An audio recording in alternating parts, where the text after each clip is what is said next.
Hello, I'm Donna Lowry, host for Georgia Public Broadcasting Lawmakers.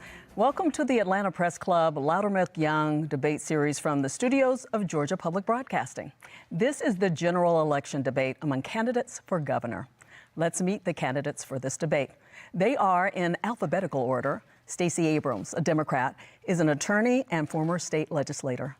Shane Hazel, a Libertarian, is a veteran and podcast host. Brian Kemp, a Republican, is the incumbent governor for the state of Georgia. Now let's meet our panelists. Jennifer Bellamy is an anchor for 11 Alive in Atlanta. Greg Bluestein is a political reporter for the Atlanta Journal-Constitution. And Chuck Williams is a reporter with WRBL in Columbus, Georgia. For complete rules on today's debate, please visit the Atlanta Press Club website, atlantapressclub.org/debates. To start the debate, each candidate will be asked 2 questions. Candidates have 60 seconds to answer each question. Chuck Williams, you get the first question of Stacey Abrams. Thank you, Donna. Ms. Abrams, public opinion polls in our state show support for the right to abortion, Medicaid expansion, and banning assault weapons. You are on the side of public opinion in each of these issues, yet you are behind in almost every poll. Why? First of all, thank you so much for having me, and I appreciate the opportunity to address the communities of Georgia. The reason people are on my side are because I'm on the right side of history and on the right side of the issues. But we also know that polls are a snapshot. The question is, who are they taking a picture of? When I'm going across this state, the people I'm talking to are excited about this election, but they also know that they're often left out of the conversation. Students who have found themselves struggling to finish college because they don't have access to financial aid. Families that are struggling to decide between food on their table and healthcare costs. Families facing rising prices.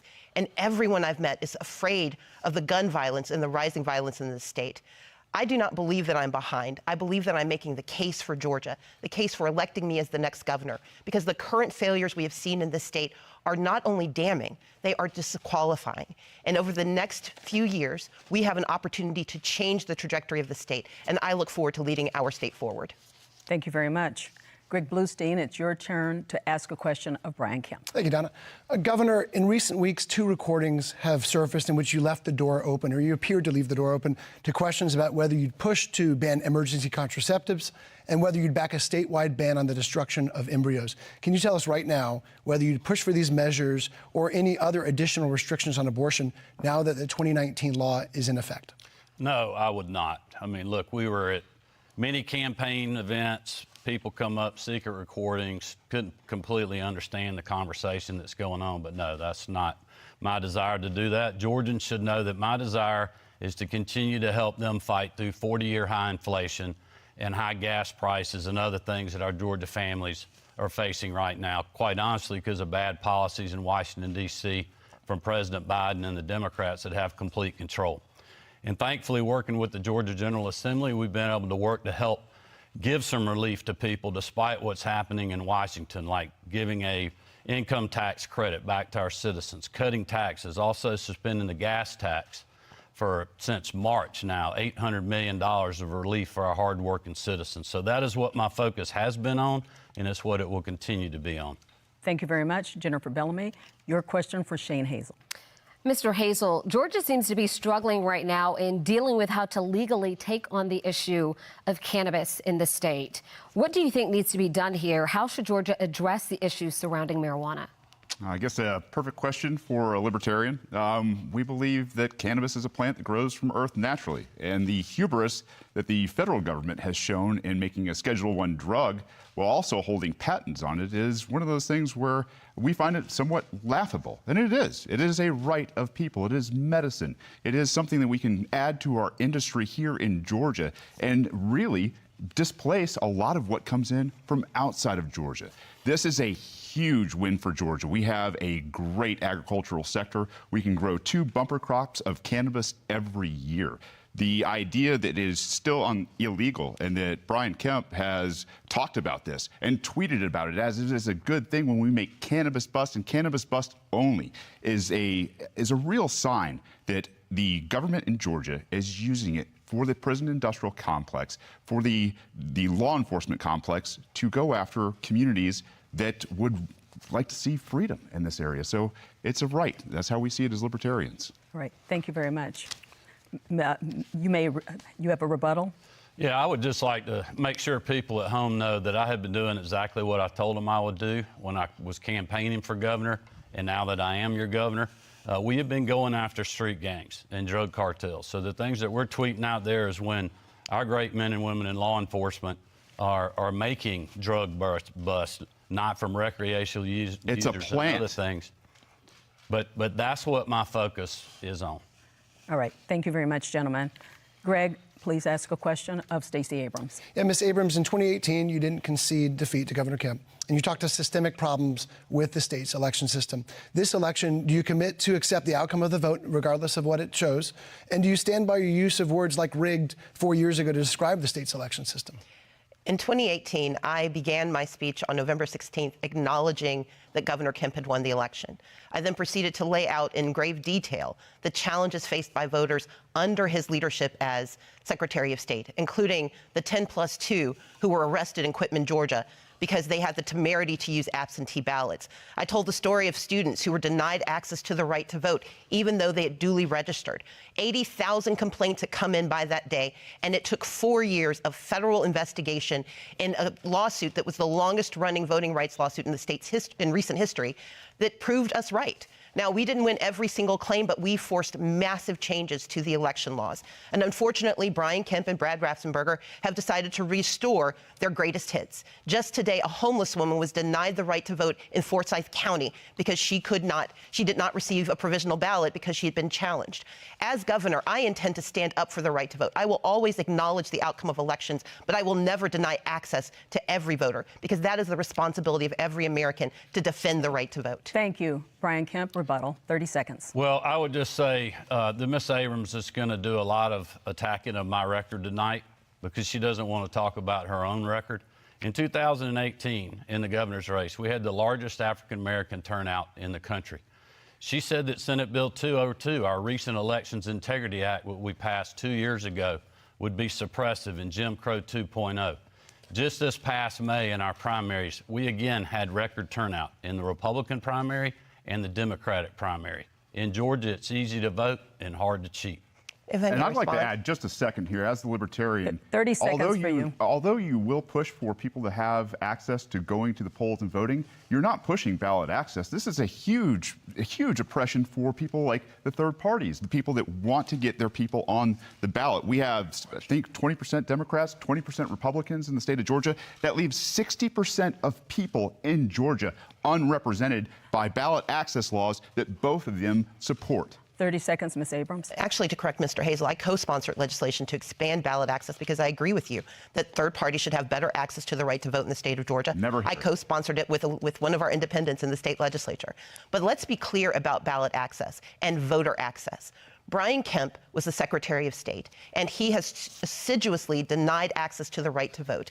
We know that the right to vote is the only way that we can make the changes we need in the state, the only way we can make the changes we need in this country, whether it's access to the right to an abortion, the ability to take care of our families. We need a governor who believes in access to the right to vote and not in voter suppression, which is the hallmark of Brian Kemp's leadership. Thank you very much. We're going to move on. With all due respect, I was called out. I would like to just the record reflect, as my time as Secretary of State, I'm the person that created the online voter registration system in this state, where any Georgian can vote, register to vote 24 hours a day, 7 days a week. So for someone to say that we have been suppressive in our state when we've seen turnout increase over the years, including with minorities like African Americans, Latinos, and others, is simply not true. And again, Ms. Abrams is going to lie about my record because she doesn't want to talk about her own. All right, we're going to move on here. And that's the case. We're going to move on here, Mr. Hazel. Jennifer, your question for Brian Kemp. Governor Kemp, several hospitals and medical centers across the state have announced or gone through with plans to close their doors, leaving a gap in care and a reduction in services at a time when our healthcare workers are already suffering from burnout, from increased demand and workloads. Many are now facing care that will be delayed or unavailable, while our state's capital will soon have only one level 1 trauma center. What will you do to ensure Georgians have access to critical healthcare services and hospitals? Well, I would just remind voters at home there's also hospitals being built across this state and new options for people for health care. Look, the AMC situation was something that was thrown on a lot of political leaders, including me. But instead of complaining about it and doing the blame game, I went and worked with Fulton County, with DeKalb County, with Democrats to come up with a solution that put state resources into Grady to help make sure people have the access and the care that they need in our state. And I'm committed to continuing to do that in the future. All right. Shane, I'm sorry. Chuck, you get the final question to Shane Hazel. Thank you. Mr. Hazel, you ran for Congress in 2018. That was just 4 years ago. You ran as a Republican. You got less than 30% of the vote in the Republican primary. What happened between then and now that made you a libertarian? Oh, I actually came back to my roots as a libertarian. We believe in freedom. We saw what the Republican Party was. We saw what the Democratic Party was. They are force and coercion. No matter what they talk about, it's force and coercion. Whether it's certificate of need for hospitals, whether it is taking guns away from law-abiding citizens, it is always force and coercion at the point of a gun from the Democrats and Republicans. To look at life through consent, the eyes that, hey, we can all have transactions. We do it every day in the private sector. 99.9% of us go throughout our day without raping people, without murdering people, without pointing guns at people to take their property. That is not what the government does under Republicans and Democrats, period. That's how I became a libertarian. This is why we're going to send this thing into a runoff. And if people were really looking for something to change, you'd vote libertarian. You'd send a message to both of these parties, because one of these people will most likely be the executive in a rigged system, that you want to be more free. Thank you. That concludes the first round of the debate. The candidates will now ask a question to each of their opponents. Candidates will have 30 seconds to ask the question, 60 seconds to respond, and the candidate who asks the questions will have 30 seconds for rebuttal. By random selection, Brian Kemp, you may ask the first question to Stacey Abrams. Well, thank you very much. As many people know, I have over 100 sheriffs endorsing my campaign, several of which are Democrats. And my question for Ms. Abrams tonight is how many sheriffs statewide have publicly endorsed your campaign? Mr. Kemp, what you are attempting to do is continue the lie that you've told so many times. I think you believe it's the truth. I support law enforcement and did so for 11 years, worked closely with the Sheriff's Association. I'm probably the only person standing here who's ever actually written a SOP for a police department when I was working for the city of Atlanta. But I have two brothers, one who has committed crimes, and I want his victims to be able to call the police and get the help they need, and I've always supported that right. But I have another brother who has faced being pulled over for driving while black when he was coming back from his job as a social worker. Unlike you, I don't have the luxury of relying on slogans to describe my position on public safety. I believe that we need safety and justice because I love both of my brothers. And like most Georgians, I lead a complicated life where we need access to help, but we also need to know that we are safe from racial violence.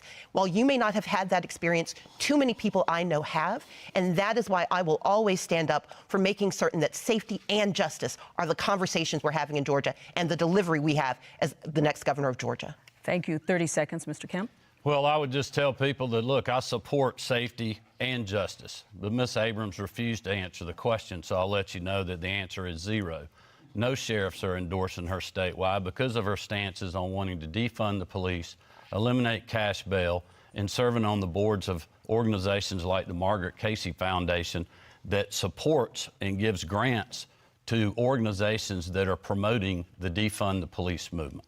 If I may respond, because he actually lied there. Yes, 30 I do seconds. have the support of sheriffs, but unlike Mr. Kemp, I do not make it my plan to list every person who supports me. I have the support of sheriffs. I have the support of advocates. I have the support of victims. I have the support of those who want to be treated fairly in our system. I have to have conversations with the entirety of Georgia. I don't have the luxury of being a part of a good old boys club where we don't focus on the needs of our people. And that is why my mission has been to put out very concrete plans explaining how I will serve justice, how I will serve safety, and how I will serve the citizens of the state of Georgia. 30 seconds, Brian Kemp. Well, look, I would just tell people, I know Miss Abrams is upset and mad because these are things that she said. This is not me making this up. This is things that she said in interviews that she's done, and she's sitting on organizations that you can go look at the facts yourself.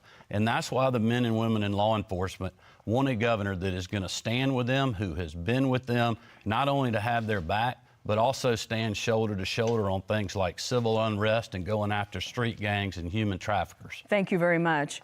Stacey Abrams, you get the next question for Shane Hazel. Mr. Hazel, Republicans and Democrats have raised the alarm over the rise in the Chinese Communist Party-backed companies purchasing American farmland.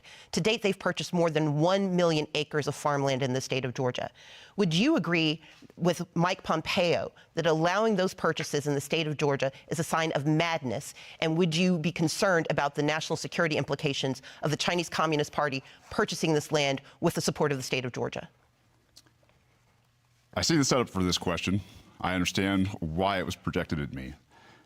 As libertarians, we believe that you own your property and that the state can't take it away from you and can't sell it or can't determine who you sell it to.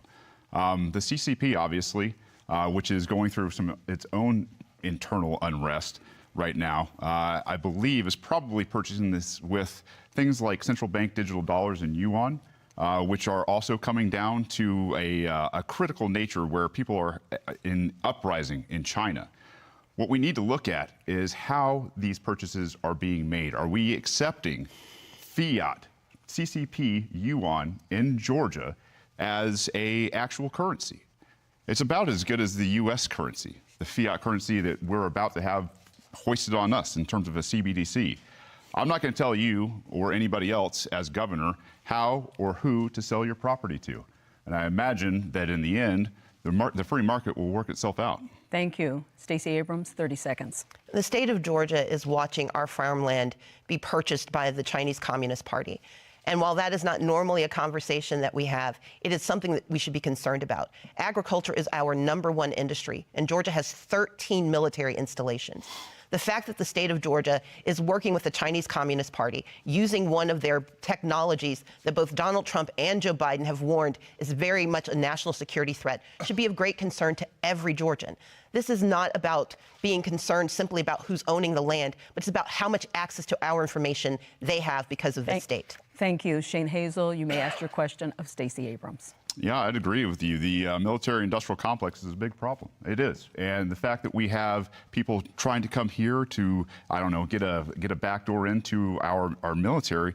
I think one of the things we should be talking about as Georgians and as executives is the Defend the Guard Act, where our military has been used very, I don't know, haphazardly around the world to go and take resources from the Middle East, or now in Ukraine. Mr. Hazel, your question. This is my question to who?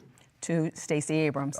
Oh, we've already switched gears. Yes. My question to you, I'm sorry. It's okay. I have hearing problems, guys. My question to you is, I mentioned CBDCs. As the executive of Georgia, when we come into a CBDC from the Federal Reserve, will you, as the executive, accept this CCCP-style currency? I believe that the conversation about currency is a complicated one. And part of the challenge we have is how this currency is transmitted, the very real security threats with digital currency, the hacking and mining of that digital currency should concern all Georgians. As the governor of Georgia, I will work very closely with the Federal Reserve, but also with the innovators and the entrepreneurs who do see an opportunity. But before we take a step forward that could put us at risk, our responsibility is to understand the complexity of what is happening with these transactions.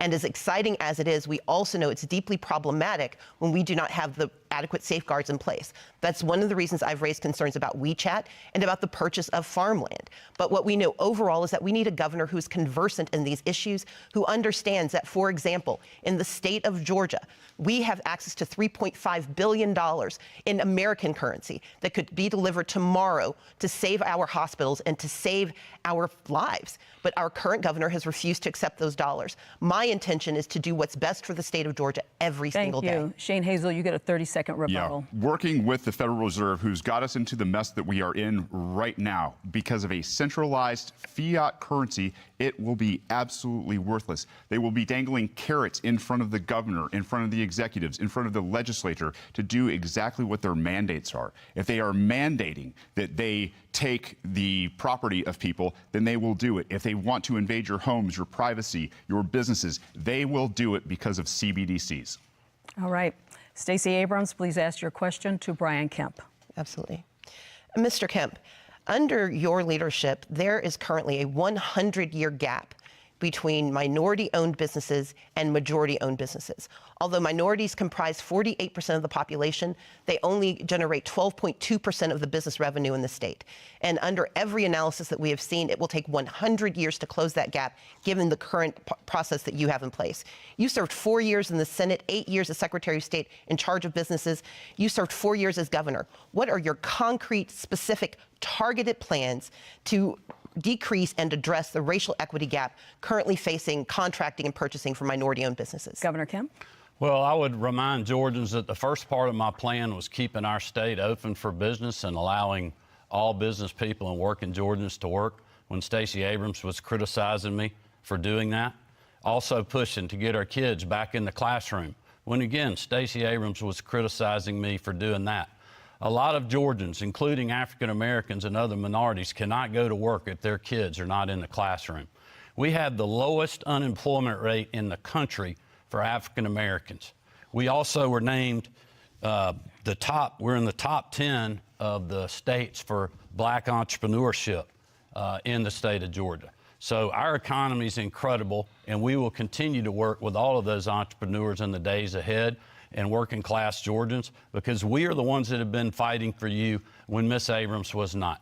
We were giving tax refunds. We were doing tax cuts. We were suspending the gas tax to help you deal with 40-year high inflation when she was criticizing us. Stacey Abrams, 30-second rebuttal. I would point out that Mr. Kemp did not address the needs of purchasing and contracts for black and brown-owned businesses, which is what he has refused to do for the last 16 years. We know that $10.9 billion has been delivered to the state of Georgia through 2 recent acts at the congressional level. And Brian Kemp does not have a plan for making certain that people of color have access to those contracts, access to purchasing. It was only in July of this year that he finally acknowledged that there might be a problem. He has said that we need to study it. I would tell him, just cheat off of my paper. I know the answer. We need a governor who actually believes in equity, racial equity, economic equity in the state of Georgia, and I will deliver. Thank you. Shane Hazel, please ask your question to Brian Kemp. Brian, in 2020, on April 2nd, you locked down Georgia, threatening peaceful people with force and coercion. You called people in Georgia non-essential, and it killed millions of jobs. You bent the knee to Big Pharma and pushed a vaccine that was untested on people, and it has killed people. They have lost their loved ones. You've allowed bureaucracy to invade our businesses. And then you had the audacity to brag about record tax revenue. You want to say sorry to anybody? So is that a question, or? That is a question. Do you want to say sorry to anybody? Well, look, I'll be glad to talk about my record, because obviously Mr. Hazel is gravely mistaken. If you look at the executive orders that I signed, we said every business in Georgia was essential. There was a few that we asked to help us stop the spread, flatten the curve, build PPE supplies and hospital bed capacities, because unlike him, I was getting the calls from hospitals saying, hey, we are out of surgical gowns. We're out of masks. We need ventilators. And we were literally working 24/7 to supply those items while also keeping our economy open in this state. And as you know, I was the first state to open the small parts that we asked to close, and our recovery's been as good as any state in the country. We have had 2 record years of economic development because of our business environment, working with the General Assembly to make sure that we're putting Georgians first and Georgia businesses and Georgia workers first, and that's what I'm committed to continuing to do.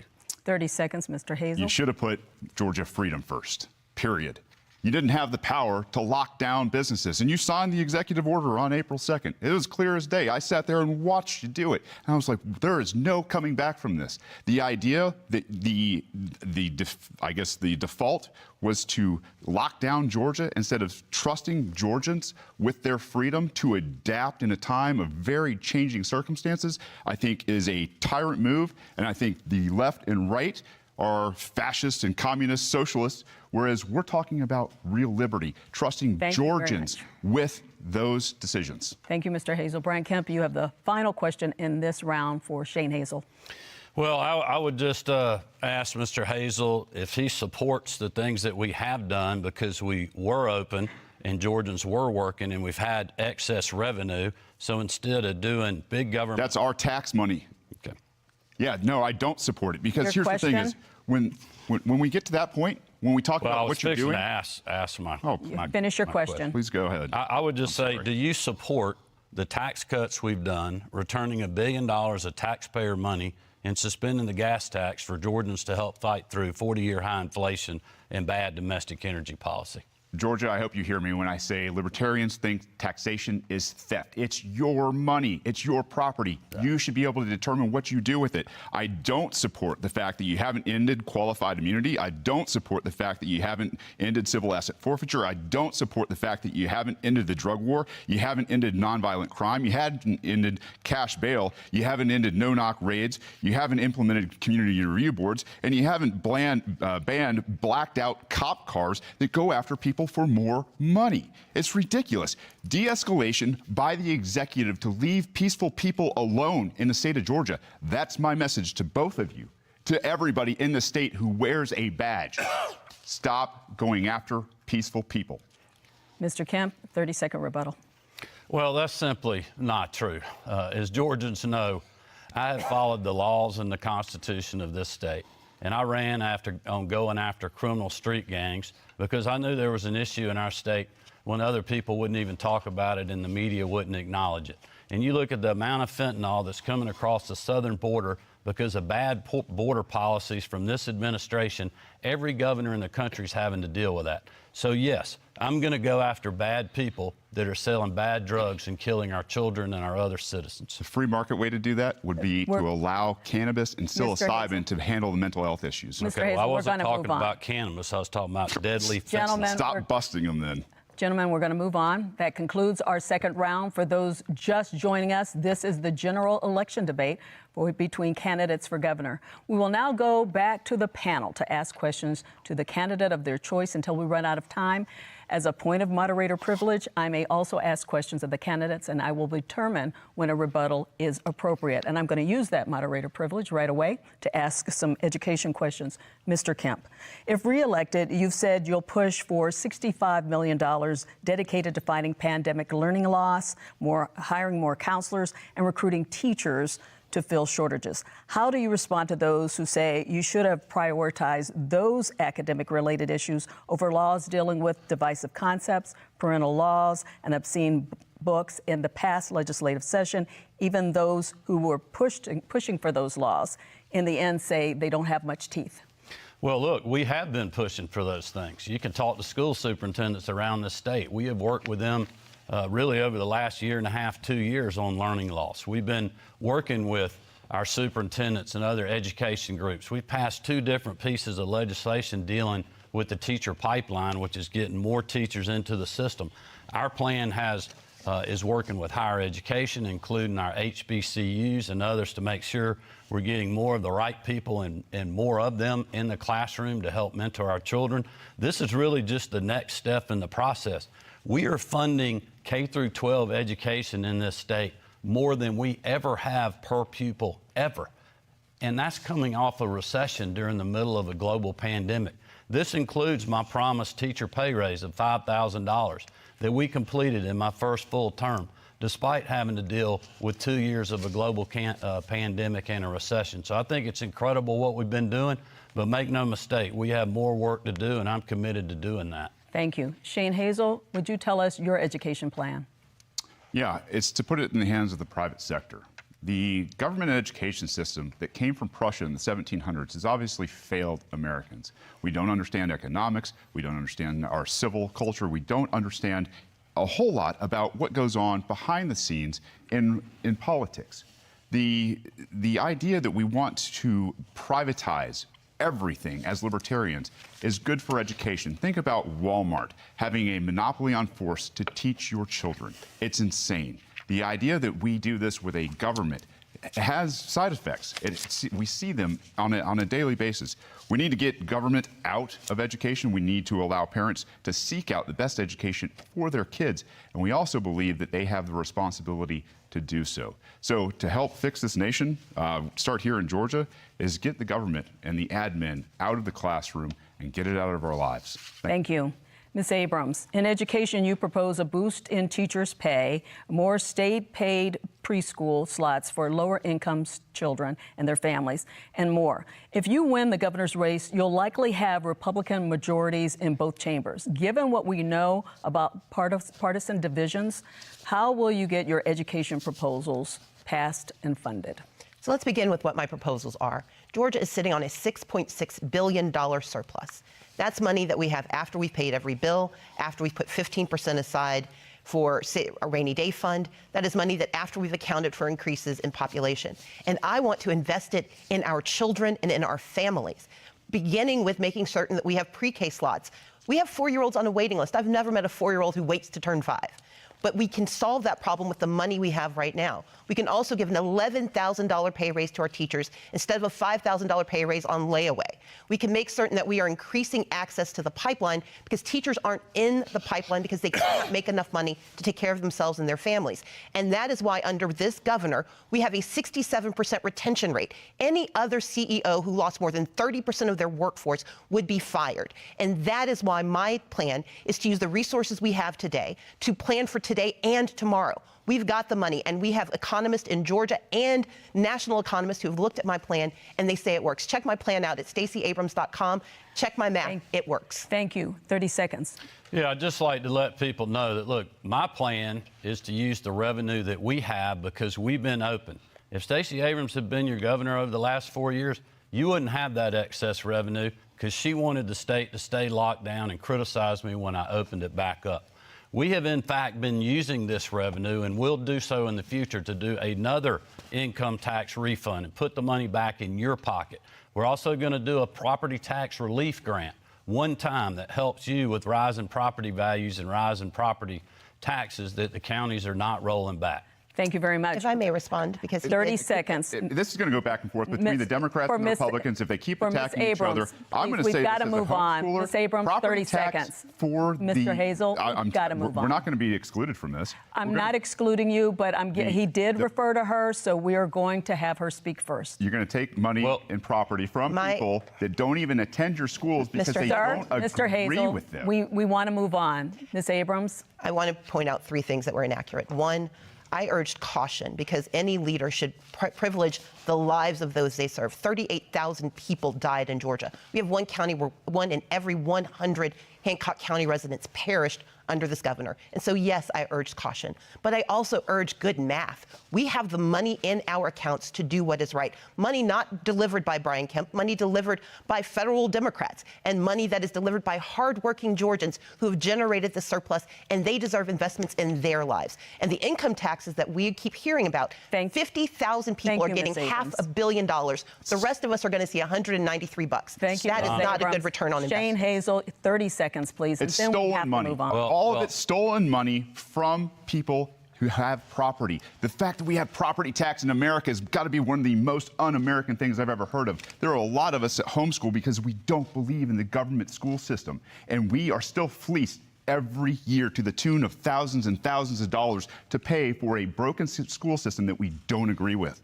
That's both of you guys. Well, Don, with all due respect, Ms. Abrams called me out again. All right. About these 30 seconds, and then we really are going to move on. But the federal money that we're able to use right now and spend is because our state was open, and we didn't have to use this federal money to backfill state revenues, which has put us in an incredible position to move forward in our state. Mr. Kemp, we're one of several states that have had the same exact to blame experience. this on, It is on state disingenuous government to claim and not having the done this on your own. conversation. We're going to move on. It's the people's money. We're going to move on, gentlemen, and Ms. Abrams. Greg Bluestein, you have the next question. Ms. Abrams, I'm going to go back to one of Donna's underlying questions, which is the how issue. Absolutely. You've staked out dozens of policy proposals that would have to win approval from lawmakers, including Medicaid expansion, including several of the proposals you outlined here today. But it's highly likely the legislature will remain in Republican control. How are you going to win approval of these measures when in the face of staunch Republican opposition? Well, I don't actually believe there is staunch Republican opposition. I served in the legislature for 11 years, and every day during my tenure, I worked across the aisle to get good done. They put it in my title. I was minority leader, meaning I couldn't win unless I could work with others. That is why I'm the only person I know of who got an A rating from the Georgia Chamber of Commerce and the Friend of Labor Award for the same work in the same year. The work that I do is working with people to find out how we get solutions. Medicaid expansion is a perfect example. We have 19 hospitals at risk of closure, joining the 6 hospitals that have closed under this governor. We are sending a Brinks truck of $3.5 billion of our money to Kentucky, to Louisiana, to Ohio, because this governor will not accept the money. And the resources that we need in our state will come to our state when we have leaders willing to work across the aisle to bring our money home. But it's more important than that. It's about how do we take care of our families? How do we make certain that we're addressing high housing prices? How do we tackle the issue of gun violence? How do we support our freedoms and protect our people? And we need a governor who can do the math, but also do the morality of making sure we take care of every single Georgian. Thank you, Ms. Abrams. Governor Kemp, you have 30 seconds. Well, I would just say that one way we deal with gun violence is to take the bad people that are doing the shootings and lock them up and not in cash bail like Ms. Abrams wants to do. But listen, she's also said that the silver bullet on health care is Medicaid expansion, adding 650,000 people. Well, there's been 600,000 people added to the Medicaid roll since I become governor. And the problem is it's a broken government program that she wants the government to decide your health care that will also kick 200,000 private citizens off their private sector health care. Thank you. If I may respond. 30-second rebuttal. Just talk about he this. called just her for a name. second. Ms. Abrams, you have a 30-second rebuttal. This is ridiculous. Number one, Medicaid expansion will allow 500,000 Georgians who are working people to get access to health care. That is a good thing in a state where we have people dying every day from cancer, from issues with health, issues with diabetes, issues with heart disease. But number two, the 600,000 people that he references who are on Medicaid, they are put there because of the public health emergency. And when that ends, they will lose health care, which will add more people who are on the streets unable to get health care. Under this governor, we've lost 6 hospitals. We have ambulance wait times that are excessive, and our people need relief, and they need their money back. I would like to weigh in. We want to give our panelists a chance to ask more questions. So, Chuck Williams, it is your turn to ask a question, Mr. It's insane. Governor, the Democrats have controlled the U.S. Senate for 2 years because Georgia shifted from 2 Republicans to 2 Democrats in January of 2021. One of those seats was held by Kelly Loeffler, a person you appointed to that post. She then lost to Senator Warnock. Do you wish you had made a different choice when you selected Kelly Loeffler? Well, no, not at all. I mean, I was excited about her candidacy. I know she worked extremely hard. It was a very challenging environment in 2020. And I think it goes to the point that in 2020, watching that election, I learned a lot of lessons. You know, a lot of the things that we haven't been doing with the ground game from a political perspective, we are now doing. Making sure that when we're campaigning, that we're making sure what we know the differences are with the candidates, but also we got to be for something. And what I'm for is doing another $1 billion tax rebate, for doing property tax relief grants, for continuing to strengthen rural Georgia and run rural broadband like we have been doing, that we started this program long before the pandemic hit. Doing economic development projects where 74% of the investment of over $30 billion over the last 2 record years is going to rural Georgia. Over half the 80,000 jobs that are going with those projects outside the 10 metro counties in rural Georgia, and I'm committed to doing that in the future. Mr. Hazel, if you would like to have 30 seconds, you may. Thank you very much. The state of Georgia needs a governor who understands econ. The $200 trillion of unfunded liability in this country, as a veteran, understanding that we have a veterans health care system that is in shambles. They treat you as a liability, and they will throw pills at you every chance they get. They won't actually address your health. There is no way on earth we're going to expand that to the rest of the 99% of the country. It's a fairy tale, and it doesn't exist. That's why the economy is collapsing, because they continue to print trillions and trillions of dollars and hike interest rates at the same time. Thank you very Policies much. like that are going to do the same. Thank you. Jennifer Bellamy, it's your turn to ask a question. This question is for each of you. What do you see as the biggest challenge facing Georgia and Georgians, and how do you think it should be addressed? What will you do as governor to address that challenge? Let's start with you, Stacey Abrams. Gang crime is up. Gun violence is up. Housing prices have skyrocketed. Equity investors have purchased 30% of the homes in the state of Georgia. We have 1.4 million people without health insurance who cannot see a doctor when they need one. We live in a state of fear. And this is a governor who, for the last 4 years, has beat his chest but delivered very little for most Georgians. He has weakened gun laws and flooded our streets. He has weakened our privacy rights and women's rights. He has denied women the access to reproductive care. The most dangerous thing facing Georgia is 4 more years of Brian Kemp. We need a governor who actually understands the math and the morality. We need to understand that, yes, we have veterans, like Mr. Hazel pointed out, who can't get access to health care, in part because they're not fully covered by VA benefits and will only get health insurance if we expand Medicaid. We have seniors who are being forced out of their homes because this governor refuses to address the issue of housing crises. In fact, he told an audience that he didn't want to upset investors by giving local authorities control over housing prices, letting them address the issues. We need a governor who will do more for more Georgians. I want to give each one of them a chance to answer Jennifer's question. Shane Hazel. The biggest problem facing us is the economy. But to quote the great Rothbard, the man who puts all the guns and all of the decision-making power into the hands of a central government and then says, limit yourself, is he truly the impractical utopian? The idea that the economy isn't the biggest problem that we have in Georgia is because people don't understand economics. These guys don't understand economics, from Republicans or Democrats, or else we wouldn't be in the hole that we're in terms of trillions and trillions of dollars. What we need to do is get back to basics, Austrian economics, where we get rid of this cancer that has invaded every transaction that we have through a fiat currency system, creating freedom for everybody in Georgia is the default position. Not more government, not more programs, not more policies, not more point at the barrel of a gun, force and coercion. It is freedom. All right. Brian Kemp, your answer to the question.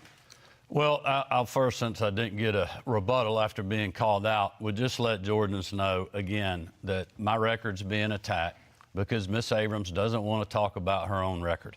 If you look at what the state of Georgia and our First Lady, Marty Kemp, has done to raise the awareness on ending human trafficking, going after the perpetrators and supporting the victim, as well as us working with the General Assembly to give Medicaid benefits to birthing mothers up to a year after having that child and other things, shows you, our state, that we value life and that we care. But in the future, my focus is going to be what it was when I opened the debate. And that is helping you fight through 40-year high inflation and disastrous policies in Washington, D.C. I would remind you that Stacey Abrams campaigned to be Joe Biden's running mate. She supports these policies that have raised taxes on hardworking Americans and Georgians when they promised they would not. We're working with the General Assembly to help you fight through that by suspending the gas tax and giving your money back to put in your pocket. Thank you very much. Greg, your next question. Governor, I want to stay with you and talk about something that just came up in the last exchange a little bit. Earlier today, you rolled out a new public safety plan that offers a crackdown, promotes a crackdown on criminal offenses. What it doesn't specifically address is gun violence. Your critics say that your permissive gun policies will only lead to more crime. What do you propose you will do in a second term if you're reelected to address gun-related crimes? Well, again, we're going after the people that are doing these gun-related crimes. I mean, and that's what we're doing, going after street gangs in this regard.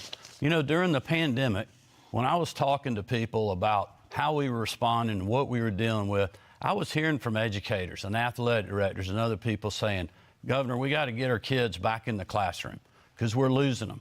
We're going to lose them a decade of children because these kids that we're recruiting when they're 13, 14, 15 years old to be on the ball field or be in the band or be on the robotics team or what have you, extracurricular activity, they're being recruited by street gangs because they're not in the classroom. So those are the kind of things that we are focused on to make sure that these kids are under the right environment. And my new public safety plan is stiffening penalties for gang members that are recruiting our children. And I believe that most Georgians support that, and I'm committed to working with all law enforcement to make a dent there. Thank you. Chuck Williams. This is for Governor Kemp and Ms. Abrams. Columbus, Macon, Atlanta, and other communities have benefited from a Georgia State Patrol task force that has helped augment police coverage in those cities and some others over the last year. What can be done to make sure that local agencies that are short on officers can handle these policing duties without having to rely on the state? Ms. Abrams? Well, Yes. you actually asked Mr. Kemp I first. said for both. Okay, Yeah, it's for both. Governor. Yeah, look, I'm glad to answer that question. The crime suppressing unit that I asked Colonel Wright to put together during civil unrest when I grew tired of local elected political leaders that wouldn't let their local law enforcement go after dangerous people during civil unrest, that had no chase policies, where street racers and street gangs are terrorizing our citizens. I told Colonel Wright I wanted a plan, I wanted to know how much it's going to cost, and I want to know who we're going to work with. And that's why the State Patrol, GBI, Department of Natural Resources, game wardens, working with the Fulton County Sheriff, who's helped us with jail facilities, the Atlanta Police Department, we went and put a plan together to start going after street racers and going after violent criminals and have more boots on the ground. We've done the same thing in Columbus, we've done it in Macon, we've done it in Savannah, and we'll do it wherever we're needed. This is not our job. We're using funds from the governor's emergency fund to help pay for these dollars. And thankfully, the General Assembly supports that because we've been in the fight when others were not. Thank you. Ms. Abrams. Street gangs did not shoot 6 Asian women going into a gun store, getting a weapon, and murdering women in less than an hour. Street gangs aren't the reason people are getting shot in grocery stores and in parking lots and at schools. Street gangs are one part of the problem, but we have a governor who has weakened gun laws across this state, flooded our streets with guns by letting dangerous people get access to those weapons. Georgia does not have a waiting period. We do not have universal background checks. And one of the few permits that we had that was helping keep us safe stopped 5,000 people who should not have had weapons from getting them, got weakened by this governor with his criminal carry law. As the next governor, my intention would be to actually give the people who do 90% of law enforcement the support they need. We know that they have asked for at least $136 million so they can recruit and retain officers. I am the only candidate who's put in place a plan for at least $25 million in grants, not loans, to go to these local law enforcement officers so they can recruit and retain officers so that their officers aren't working 2 or 3 jobs simply to make ends meet. Thank you. Before your rebuttal, Governor Kemp, Shane Hazel, Thank you may very much. respond to this question. You keep going back to guns, Stacey, and I think it's going to be your undoing here in Georgia. Georgia, we're going to have less and less gun laws, whether it's under Republicans or Libertarians. Libertarians don't believe in any gun laws. We believe that you know how to best protect you and your property. And the biggest mass murderer in history is government. It's not private citizens. Most private citizens, like I said before, go throughout their day without doing any harm to anybody. However, the people in the government with all of the guns still go after people with a badge when they shouldn't have to. In Holly Springs, Georgia, I introduced the Helios Initiative, where we got rid of civil asset forfeiture.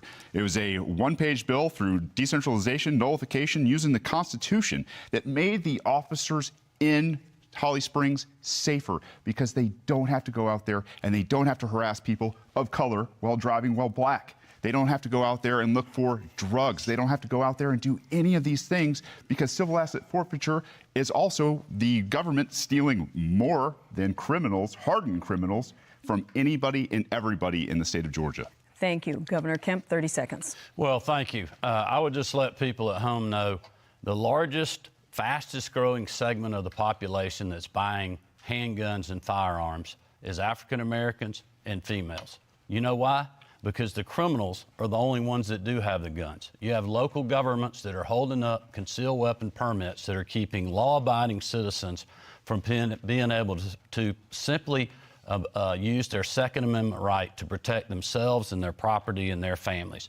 I will certainly support that. Thank you. Mr. Hazel, may I respond? Yes, 30 seconds. Let's be clear. I believe that we can protect the Second Amendment and protect second graders at the exact same time.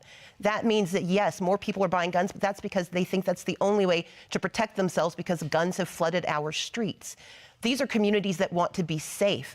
They don't want to have to carry weapons. I know how to shoot. My great-grandmother taught me. But I know that the person who is most responsible is the person who holds the weapon. And that is why I will quote Ronald Reagan, trust but verify.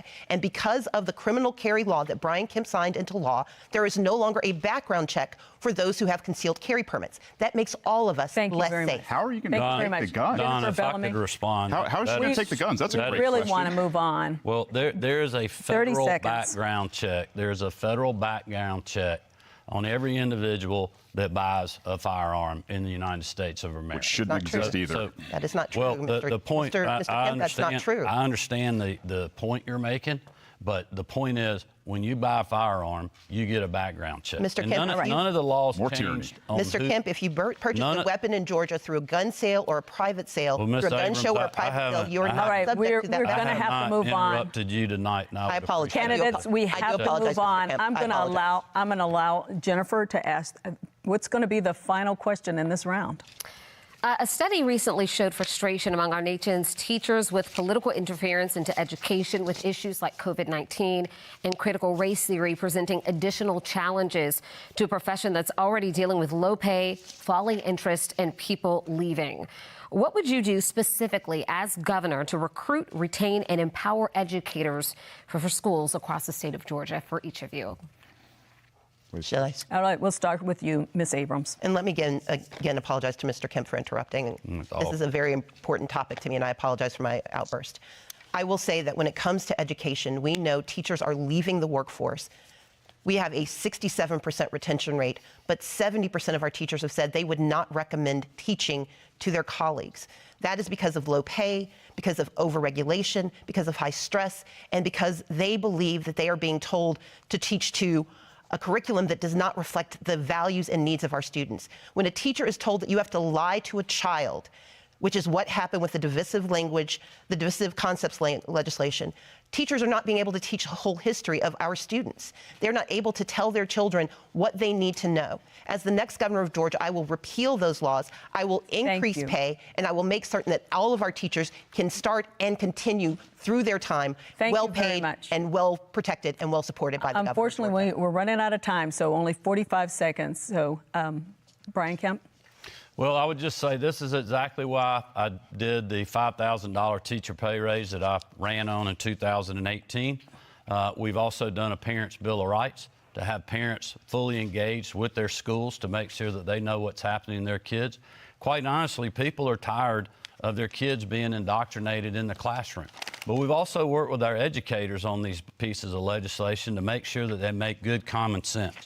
But I would also tell you that people are tired of these issues like not having fairness in girls' sports and other things.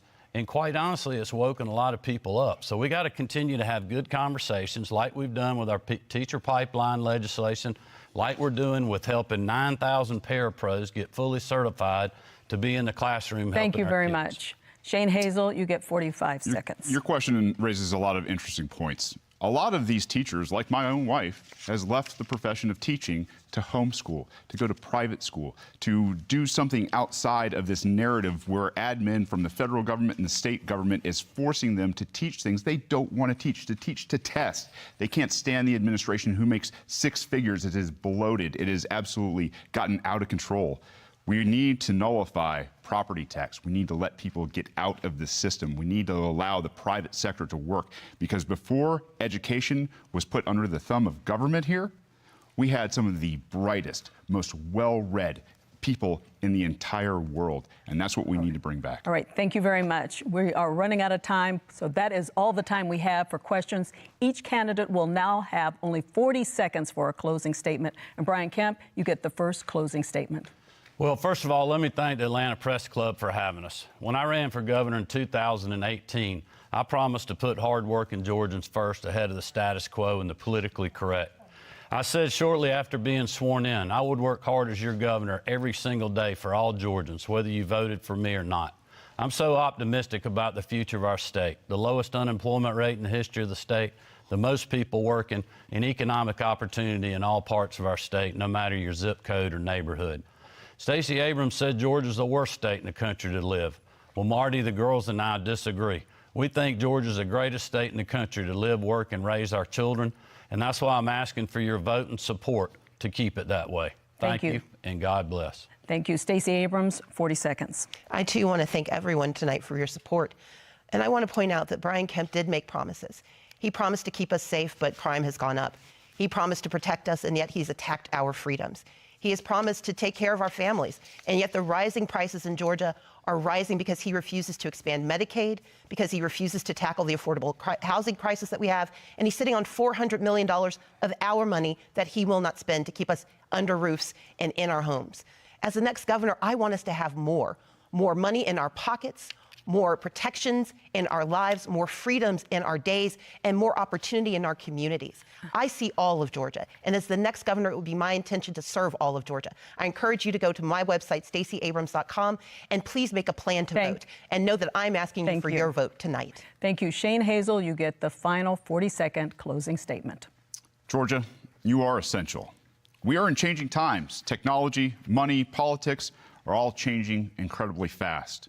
As humans, our superpower is our ability to adapt to a changing world. This power to adapt, our passion and genius, is unleashed when it is free. Free from tax, free from government and their lockdowns, free from government mandates, and free from force and coercion. You know best how to adapt and run your life, and that is your right to do so. It is time peaceful people were free to take on the challenges we face. Our message to the government is simple. It's time to leave peaceful people alone. If you believe the government is so damn essential, we have to go. I'm sorry. Stop robbing us at the point of a gun and compete with us. That concludes our debate. We'd like to remind voters that Election Day is Tuesday, November 8th, and early voting has already begun. Our thanks to the candidates and to our panel of journalists. We'd also like to thank the Atlanta Press Club for arranging today's debate. For more information about the debates they will host this election season, visit atlantapressclub.org/debates. I'm Donna Lowry. Thanks for joining us for the Atlanta Press Club debates.